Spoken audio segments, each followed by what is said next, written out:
শুভেচ্ছা,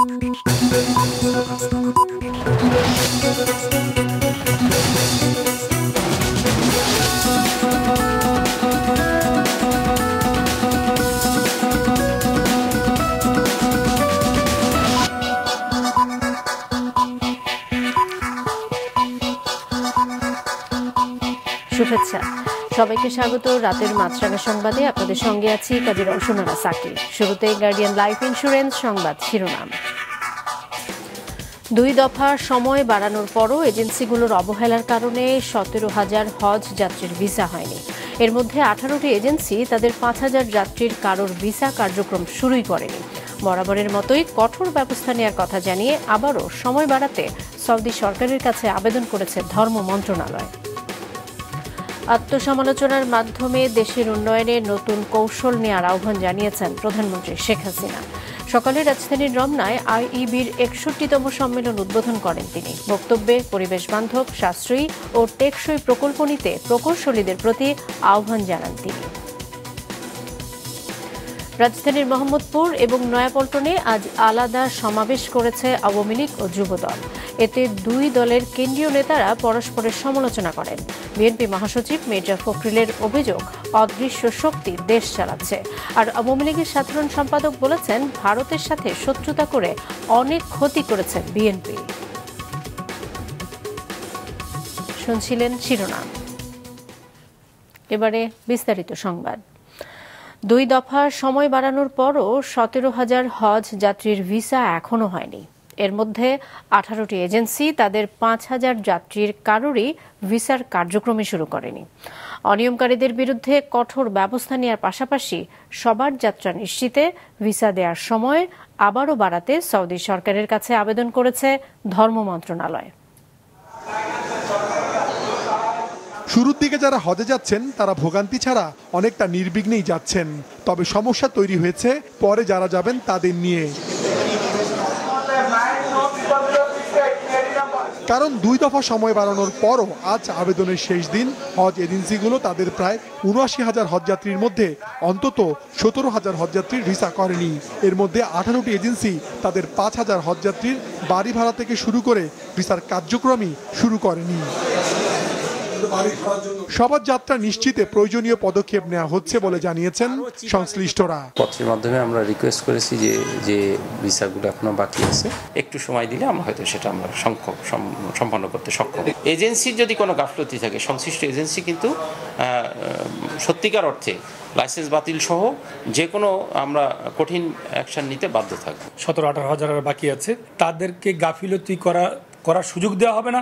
তারপরও কারো কোনো গাফিলতি থাকলে তার দ্বারা হজযাত্রীদের কোনো কিছু লঙ্ঘিত হলে বা প্রতারিত হলে তাকে কঠোর শাস্তি দেওয়া হবে। এদিকে মৃত্যু, শারীরিক অসুস্থতা কিংবা স্বেচ্ছায় যেসব নিবন্ধিত হজযাত্রী যাবেন না, তাদের পরিবর্তে কোটা পূরণে এবারও অন্যদের নেয়ার সুযোগ রাখা হয়েছে। কোনো হজ এজেন্সি যাতে এই সুযোগের অপব্যবহার করতে না পারে এ বিষয়ে নজর দেওয়া জরুরি বলছেন সংশ্লিষ্টরা। যদি কোনো এজেন্সি হাজি যাবে, টাকা দিয়েছে, তাকে রিপ্লেসমেন্ট করে আরেকজন হাজি নিয়ে যায়, তাহলে সেই এজেন্সির 2021 সনে হজ ওমরা আইন অনুযায়ী তার বিরুদ্ধে ব্যবস্থা গ্রহণ করা সরকারের খুব জরুরি প্রয়োজন। 10 জুন পর্যন্ত চলবে হজ ফ্লাইট। হজযাত্রার 3 দিনে সৌদি আরব পৌঁছেছেন অন্তত 9,000 বাংলাদেশি হজযাত্রী। মাশরুক রাহাত, মাছরাঙা সংবাদ, ঢাকা। যে কোনো প্রকল্প পরিবেশ বান্ধব, সাশ্রয়ী ও টেকসই হওয়ার প্রতি নজর রাখতে হবে প্রকৌশলীদের, বলেছেন প্রধানমন্ত্রী শেখ হাসিনা। সকালে রাজধানীর রমনায় আইইবির 61তম সম্মেলন উদ্বোধন করেন তিনি। আরও জানাচ্ছেন ইবতিসাম নাসিম মৌ। ইঞ্জিনিয়ার্স ইনস্টিটিউশন বাংলাদেশ আইইবির 61তম সম্মেলনের উদ্বোধনী অনুষ্ঠানে প্রধান অতিথি ছিলেন প্রধানমন্ত্রী শেখ হাসিনা। আইইবির 2030-এর স্বর্ণ পদক জয়ী 2 জনের হাতে পদক ও সনদ তুলে দেন প্রধানমন্ত্রী শেখ হাসিনা। সাফল্যের পাশাপাশি আত্মসমালোচনার মাধ্যমে দেশের উন্নয়নে নতুন কৌশল নিতে প্রকৌশলীদের আহ্বান জানান তিনি। বিগত সময়ে বিভিন্ন ক্ষেত্রে যারা দায়িত্বপ্রাপ্ত, তাদের যে কর্মকাণ্ড, তার সাফল্য ব্যর্থতা সম্পর্কে পর্যালোচনা করবেন, বিশ্লেষণ করবেন। পাশাপাশি আমরা ভবিষ্যতে কিভাবে এগিয়ে যাব, আরও দ্রুত উন্নতি করতে পারব, সেই কৌশল কি কি হবে সেই বিষয়গুলিও আপনারা আলোচনা করবেন। সম্পদের সীমাবদ্ধতার কথা মাথায় রেখে কিভাবে উন্নয়ন অব্যাহত রাখা যায় সেদিকে প্রকৌশলীদের নজর দেওয়ার আহ্বান জানান প্রধানমন্ত্রী। বলেন, প্রকল্প পরিবেশ বান্ধব, সাশ্রয়ী ও টেকসই হওয়ার প্রতি নজর রাখতে হবে প্রকৌশলীদের। যে পরিকল্পনা হোক সেই পরিকল্পনা যেন এক নম্বর হচ্ছে পরিবেশ বান্ধব হতে হবে, কারণ জলবায়ুর অভিঘাত থেকে আমাদের দেশকে রক্ষা করা এটা আমাদের লক্ষ্য। জনগণ কতটুকু লাভবান হবে বা তার রিটার্ন কি আসবে বা যেটা আমাদের জন্য উপযোগী সেই ধরনের পরিকল্পনা নিতে হবে। শুধুমাত্র একটা নির্মাণ কাজ করার জন্য যেন নির্মাণ করা না হয়, এটাই আমার অনুরোধ। দেশ লাভবান এবং মানুষের কাজে লাগবে সেরকম প্রকল্প হাতে নিতে প্রকৌশলীদের নির্দেশ দেন প্রধানমন্ত্রী শেখ হাসিনা। ইফতিসাম নাসিম মৌ, মাছরাঙা সংবাদ, ঢাকা। ভারতের প্রখ্যাত আলোকচিত্রশিল্পী রঘু রাই আজ গণভবনে প্রধানমন্ত্রী শেখ হাসিনার সঙ্গে দেখা করেছেন। এ সময় তিনি প্রধানমন্ত্রীর কাছে 1971 সালের মুক্তিযুদ্ধের স্মৃতিবাহী আলোকচিত্র নিয়ে বই the rise of a nation হস্তান্তর করেন। এ বইটিকে পাকিস্তানি হানাদার বাহিনীর গণহত্যার দলিল হিসেবে গণ্য করা হয়। বইটির উপদেষ্টা বোর্ডের সদস্য বীর মুক্তিযোদ্ধা অঞ্জন চৌধুরী পিন্টু এবং বইটির প্রকাশক দুর্জয় রহমান এ সময় উপস্থিত ছিলেন। আওয়ামী লীগ নয়, অদৃশ্য শক্তি দেশ চালাচ্ছে। ক্ষমতাসীনরা শুধু তাদের নির্দেশ পালন করছে বলে অভিযোগ করেছেন বিএনপি মহাসচিব। এদিকে আওয়ামী লীগের সাধারণ সম্পাদক বলেছেন, ভারতের কাছে আমরা ক্ষমতা চাই না, বন্ধুত্ব চাই। বিস্তারিত হাসনাইন তানভীরের রিপোর্টে। যুবদল সভাপতি সুলতান সালাউদ্দিন টুকু সহ সকল রাজবন্দীদের মুক্তির দাবিতে নয়াপল্টনে বিএনপির কেন্দ্রীয় কার্যালয়ের সামনে যুবদলের সমাবেশে যোগ দিতে দুপুরের পর থেকেই দলে দলে মিছিল নিয়ে আসেন নেতাকর্মীরা। সমাবেশে বিএনপি নেতারা অভিযোগ করেন, বাংলাদেশের স্বাধীনতা সার্বভৌমত্ব কাঁটাতারে ঝুলে আছে। দেশকে বিদেশি তাবেদার মুক্ত করতে সবাইকে এগিয়ে আসতে হবে। বাংলাদেশকে মুক্ত না করতে পারে ৭১-এর ১৬ ডিসেম্বরের মধ্যে, তাহলে আমরা জীবনও স্বাধীন থাকতে পারবো না। আমরা ওই সিকিম ভুটানের মতো দাবিদারি করব। বিএনপি মহাসচিব বলেন, আওয়ামী লীগ পরিকল্পিতভাবে মানুষের ভোটাধিকার কেড়ে নিয়েছে। বিএনপি নয়, আওয়ামী লীগের জন্ম হয়েছিল সন্ত্রাসের মধ্য দিয়ে। আওয়ামী লীগ দাবি করে তারা দেশ চালাচ্ছে, আসলে কি তারা দেশ চালাচ্ছে? তারা দেশ চালায় না, এক অদৃশ্য শক্তি দেশ চালাচ্ছে এবং যাদের নির্দেশে তারা আজকে বাংলাদেশে মানুষের অধিকারগুলোকে কেড়ে নিয়েছে। এদিকে বিএনপি জামায়াতের ষড়যন্ত্রের বিরুদ্ধে বিকেলে রাজধানীর মোহাম্মদপুরের গজনবী রোডে শান্তি সমাবেশ করে আওয়ামী লীগ। সেখানে আওয়ামী লীগ নেতারা অভিযোগ করেন, বিএনপির কর্মসূচি মানেই অনির্বাচিত পন্থায় ক্ষমতায় আসার পায়তারা। বিদেশিদের সহায়তায় ক্ষমতায় যাওয়ার চেষ্টা কখনোই সফল হবে না বলেও মন্তব্য করেন তারা। কোনো পরিস্থিতি মোকাবেলা করার জন্য কি প্রস্তুত না? আওয়ামী লীগ সাধারণ সম্পাদক বলেন, বিএনপি ভারতের সাথে শত্রুতা করে দেশের অনেক ক্ষতি করেছে। অন্যদিকে শেখ হাসিনা পানি চুক্তি, সীমান্ত চুক্তি ও সমুদ্র জয় করেছে ভারতের সাথে সুসম্পর্ক রেখেই। শেখ হাসিনা এসে এ সংশয়, সন্দেহের, অবিশ্বাসের দেওয়াল ভেঙে দিয়েছেন। আমাদের বক্তব্য, ভারত আমাদের বন্ধু, আমরা কারো দাসত্ব করি না। বর্তমানে দ্রব্যমূল্য ও লোডশেডিং এর সমস্যা কিছুটা রয়েছে উল্লেখ করে ওবায়দুল কাদের বলেন, বৈশ্বিক যুদ্ধের পরিস্থিতির মধ্যেও বাংলাদেশের অর্থনীতির ভিত এখনো অনেক মজবুত রয়েছে। হাসনাইন তানভীর, মাছরাঙা সংবাদ, ঢাকা। আওয়ামী লীগের বাইরে দেশে এখন কেউ রাজনীতি করতে পারছেন না বলে অভিযোগ করে জাতীয় পার্টির চেয়ারম্যান জিএম কাদের বলেছেন, সরকারের সুবিধাভোগী রাজনীতিবিদরা এখন মানুষের অধিকার রক্ষায় কোনো কথা বলছেন না। সকালে বনানী কার্যালয়ে ঢাকা মহানগর উত্তর জাতীয় পার্টির এক মত বিনিময় সভায় জিএম কাদের আরও বলেন, জনগণ ও দলীয় লোকের মধ্যে অস্বাভাবিক বৈষম্যের সৃষ্টি করেছে এ সরকার। অর্থনৈতিক মন্দায় দেশ ভেসে যাচ্ছে আর এক শ্রেণীর মানুষ আরও ধনী হচ্ছে। গণতন্ত্র ও জনগণের অধিকার সরকার ছিনতাই করেছে দাবি করে তিনি বলেন, নিজের সুযোগ সুবিধার চিন্তা না করে জনগণকে সঙ্গে নিয়ে রাজনীতি করতে হবে, নইলে মানুষ ও গণতন্ত্র কোনোটাই বাঁচানো যাবে না। যারা আওয়ামী লীগের বাইরে তারা অবাঞ্ছিত, থাকলে থাকেন, দাস হিসাবে থাকবেন, না থাকলে যান। আমাদের কিছু জায়গা দিয়েছে, এটি হলো আমাদের সর্বনাশ। কারণ আমাদের যারা কিছু সুযোগ সুবিধা পাচ্ছে, ওনারা এই সুযোগ সুবিধা ভোগ করতে ইচ্ছুক, সামনের দিকে হোক অনেকেই, তারা কঠিন পথে যেতে চাচ্ছেন না। জনগণের পক্ষে যে জনগণকে এই উদ্ধার করার জন্য তারা যেতে পারছেন না। আমি মনে করি সামনের দিকে রাজনীতি কঠিন হবে এবং আমাদেরকে বুঝতে হবে যে আমরা জনগণের পক্ষে থাকবো না সুযোগ সুবিধার পক্ষে থাকবো। জনগণের পক্ষে থাকতে গেলে ত্যাগ স্বীকারের জন্য মানুষকে থাকতে হবে।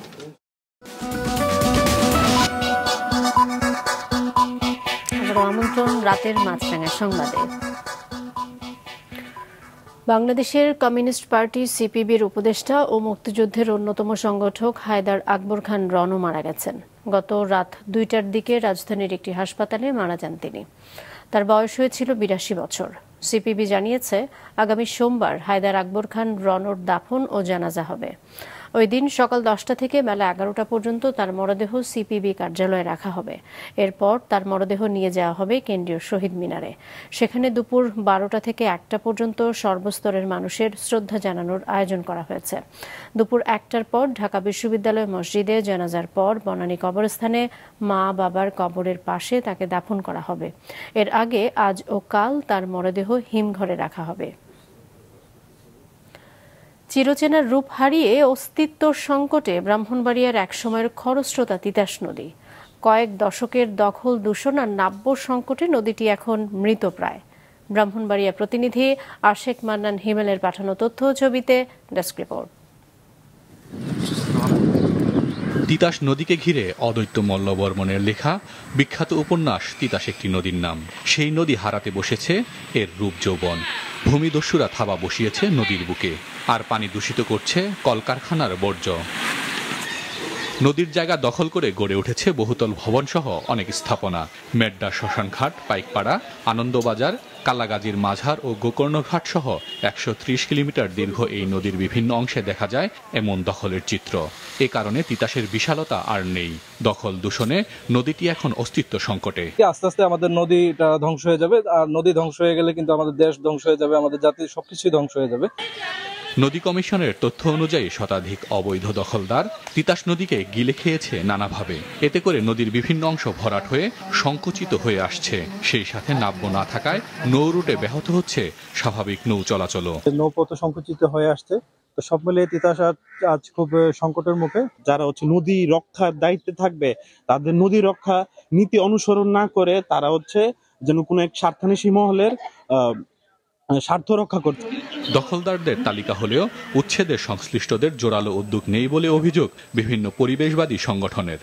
অদৃশ্য কারণে এখানে উচ্ছেদ অভিযানটি হয়নি।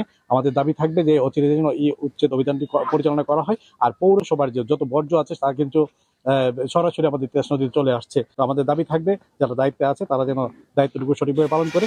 তিতাস রক্ষায় অসহায় প্রশাসনও। জেলা প্রশাসক জানান, মামলা জটিলতায় নদীর জায়গায় উদ্ধার অভিযান বন্ধ রয়েছে।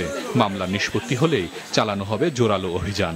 উচ্ছেদের বিরুদ্ধে আদালতে মামলা রয়েছে, সেই মামলা নিষ্পত্তি হলেই আমরা আবার সেই কার্যক্রম শুরু করব।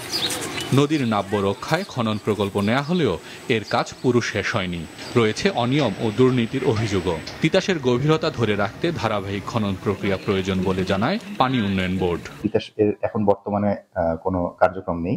আমাদের হয়তো আবার বছর 3 পরে আবার সেই তিতাসের সিলেট অবস্থা দেখে আবার সেখানে আমরা উদ্যোগ গ্রহণ করব। তিতাসের কুলজোড়া জল আর বুক ভরা ঢেউ আবারও ফিরে আসবে এমন প্রত্যাশা সবার। Maasranga news desk. মিল্টন সমাদদারের চাইল্ড অ্যান্ড ওল্ড এজ কেয়ারের দায়িত্ব শামসুল হক ফাউন্ডেশন নেয়ার পর স্বাভাবিক অবস্থা ফিরে এসেছে সেখানে। এরই মধ্যে কয়েকজন আশ্রিতকে তাদের স্বজনের কাছে ফিরিয়ে দেওয়া হয়েছে। বিস্তারিত দাউদ হাসানের রিপোর্টে। শরীরের অঙ্গ প্রত্যঙ্গ বিক্রি, দখলদারি সহ নানা প্রতারণার অভিযোগে গত 1 মে গ্রেফতার হয় চাইল্ড অ্যান্ড ওল্ড কেয়ারের চেয়ারম্যান মিল্টন সমাদদার। এরপর আশ্রম কিভাবে চলবে তা নিয়ে শঙ্কা তৈরি হয়, দেখা দেয় খাদ্য সংকটও। এমন অবস্থায় গত 5ই মে মিল্টনের পাইকপাড়া ও সাভারের আশ্রমে থাকা 156 জন শিশু ও ছিন্নমূল প্রবীণদের দায়িত্ব নেয় আলহাজ শামসুল হক ফাউন্ডেশন। তারা দায়িত্ব নেওয়ার পর অসহায় এসব মানুষ নিয়মিত খাবার ও সেবা যত্ন পাচ্ছেন বলে জানানো হয় সংগঠনটির পক্ষ থেকে।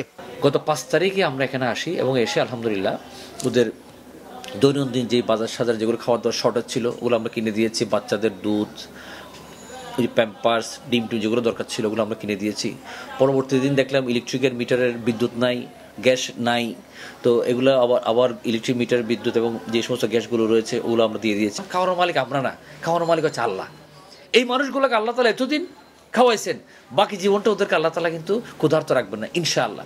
সে আল্লাহর উপর বিশ্বাস করে ভরসা করে আমরা কিন্তু কাজ শুরু করে দিয়েছি এবং এইগুলো পর্যন্ত এইভাবে চলতেছে আর। গ্রেফতারের আগে মিল্টন বিভিন্ন গণমাধ্যমকে 2 জন চিকিৎসক আশ্রমে চিকিৎসা দেওয়ার কথা জানিয়ে আসলেও বাস্তবে তাদের দেখা মেলেনি। তাই আশ্রিতদের সেবার জন্য নিয়োগ দেওয়া হয়েছে নতুন চিকিৎসক। আমরা এখানে এসে কোনো ডাক্তার পাইনি, বরঞ্চ এখানকার স্টাফদের সাথে আলাপ করেছিলাম। ওনারা বলেছেন একজন গত 6 মাস ধরে অনুপস্থিত, আরেকজন আসছেন বা আমি কোনো ডকুমেন্ট দেখিনি। আমি উনি যদি এসে থাকে একজন ডক্টর তো কোথাও সাইন করবেন, প্রেসক্রিপশনে সাইন করবে, সেই প্রেসক্রিপশনগুলো আমরা পাইনি, কোথায় আছে সেটা আমরা জানি না। তো আমরা নতুন একজন ডক্টর নিয়োগ দিয়েছি। আশ্রিতদের সব ধরনের ব্যয়ভার শামসুল হক ফাউন্ডেশন থেকে বহন করলেও আপাতত কোনো দান অনুদান নিতে চান না বলে জানান সংগঠনটির চেয়ারম্যান। দাউদ হাসান, মাছরাঙা সংবাদ, ঢাকা। সড়ক দুর্ঘটনায় 4 জেলায় 10 জন নিহত হয়েছেন। এসব দুর্ঘটনায় আহত হয়েছে অন্তত 30 জন। সকালে নরসিংদীর 5 দোনার চৈতাব এলাকায় ঢাকা সিলেট মহাসড়কে যাত্রীবাহী বাস ও মাইক্রোবাসের মধ্যে সংঘর্ষে চালক সহ 2 জনের মৃত্যু হয়েছে। এই ঘটনায় আহত হন 3 জন। দিনাজপুর সদরের কাউগা হাটখোলা বাজার এলাকায় নিয়ন্ত্রণ হারিয়ে তেলবাহী একটি লরি চায়ের দোকানে উঠে গেলে দোকানের সামনে দাঁড়িয়ে থাকা 2 জন নিহত হন। জেলার হিলিতে একটি বাস নিয়ন্ত্রণ হারিয়ে গাছের সঙ্গে ধাক্কা লেগে বাসে থাকা ধান কাটা 25 শ্রমিক আহত হয়েছেন। অন্যদিকে ফরিদপুরে সড়ক দুর্ঘটনায় বাবা ছেলে সহ 4 জন নিহত হয়েছেন। এছাড়া গতরাতে গাজীপুরের বাইমাইলে পিকআপ ভ্যানের চাপায় 2 মোটরসাইকেল আরোহীর মৃত্যু হয়েছে, আহত হয়েছে 1 জন। Blenders choice premium flavoured green টির নতুন 3টি ফ্লেভার বাজারে এনেছে ইস্পাহানি টি লিমিটেড। সন্ধ্যায় রাজধানীর একটি হোটেলে এ উপলক্ষে মোড়ক উন্মোচনের আয়োজন করা হয়। এতে ইস্পাহানি টি লিমিটেডের কর্মকর্তারা ছাড়াও দেশের খ্যাতনামা চিকিৎসক, পুষ্টিবিদ ও বিনোদন জগতের তারকারাও উপস্থিত ছিলেন। এ সময় ভোক্তাদের কাছে মানসম্মত চা পৌঁছাতে দৃঢ় অঙ্গীকার জানান ইস্পাহানির কর্মকর্তারা। রাতের সংবাদ শেষ করছি, তার আগে গার্ডিয়ান লাইফ ইন্স্যুরেন্স সংবাদ শিরোনামগুলো আরও একবার। 2 দফা সময় বাড়ানোর পরও এজেন্সিগুলোর অবহেলায় হয়নি 17,000 হজ যাত্রীর ভিসা। সময় বাড়াতে ফের সৌদি সরকারের কাছে ধর্ম মন্ত্রণালয়ের আবেদন। সম্পদের সীমাবদ্ধতা মেনে নিয়ে পরিবেশ বান্ধব, সাশ্রয়ী ও টেকসই প্রকল্প নেওয়ার আহ্বান প্রধানমন্ত্রীর। আইইবির সম্মেলন উদ্বোধন। অদৃশ্য শক্তি দেশ চালাচ্ছে, নয়াপল্টনে সমাবেশে মির্জা ফখরুলের অভিযোগ। ভারতের সাথে শত্রুতা করে দেশের ক্ষতি করেছে বিএনপি, বললেন ওবায়দুল কাদের। এই ছিল এখনকার মতো। ফেসবুকে আপডেট পেতে ভিজিট করুন মাছরাঙা টেলিভিশনের পেজে। ইউটিউব চ্যানেলেও দেখতে পারেন আমাদের সংবাদ, প্রতিবেদন এবং অনুষ্ঠান।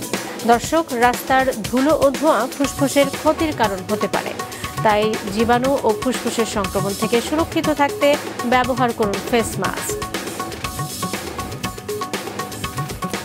এতক্ষণ সঙ্গে থাকার জন্য সবাইকে ধন্যবাদ।